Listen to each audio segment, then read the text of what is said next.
skies are blue. This is IMIO episode 17, The SCOTUS Rules. Okay, there's a lot of backstory to everything I'm about to talk about, so if you want to know more about it, hit up The Escapist or Google. So, today the Supreme Court in the United States is all geared up to announce their verdict in the case of Schwarzenegger, that is to say, Governor Brown versus EMA. At the core of the debate are two essential arguments: the Republican debasement, which claims that games are harmful to the youth, despite the fact that there is a regulatory body in place to prevent the youth from playing games not suitable for them, a system that is at least as effective as MPAA. And on the almost ludicrously more rational side, you have the games industry more or less attempting to forgive its latter-day sins by claiming First Amendment rights, as are imbued to all elements of artistic endeavor. This, of course, sparks a never-ending tirade of debate regarding not only whether games are art, but what games are art, what type, what kind, what makes a game art, are so-called artsy games not art because they hold on to such affectations, etc. The answer to the first question is easy enough for me to see. Yes, video games are undoubtedly art. Detractors may at this point enumerate the multitude of juvenile, violent, distasteful creations this so-called art has wrought, at which point I would simply direct them to the catalog of California's former governor and remind them that film is an art. Just because a craft can be abused does not disqualify it from further endeavors.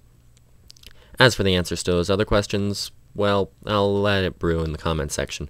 I'm not here to talk about them, though they could make for great future episodes.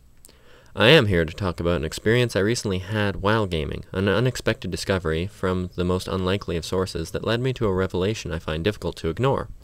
Can you remember the first time you listened to older music, i.e. music made before you were born? Do you remember what it was like to trace the roots of whatever schlock is on the radio now to it? Do you have a greater appreciation for the artistry of the craft and thought that goes into the creative process? How about an old movie, be it Citizen Kane or Ghostbusters? Did you come to a greater understanding of the long way we have come in the expression of cinematic art? Yes? No? Well, I have, and as a gamer, I had that experience recently with, of all things, Duke Nukem 3D. To any regular rhetorical followers, you will remember that I confessed in the last episode to never having played Duke Nukem 3D.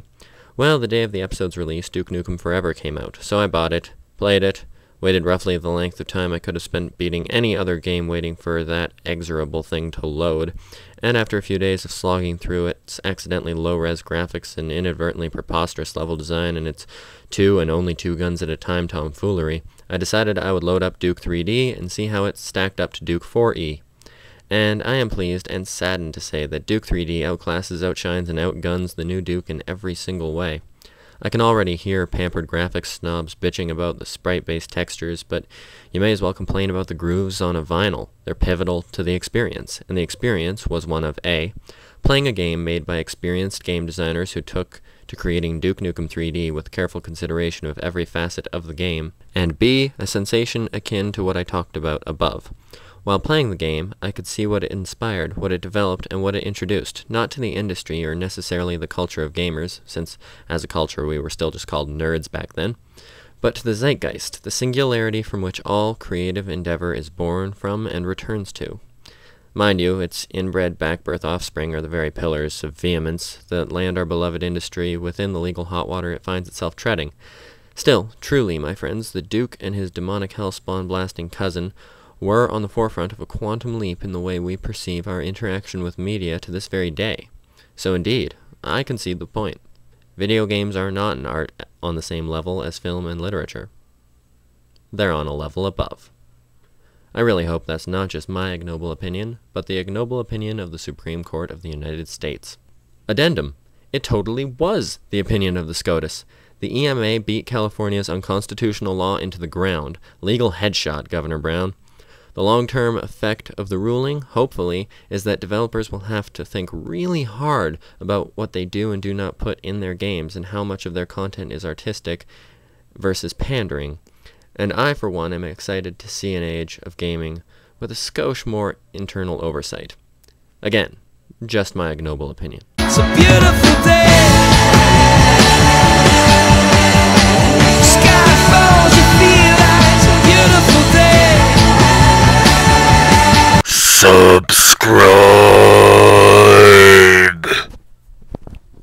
Thank you, Subscribosaur.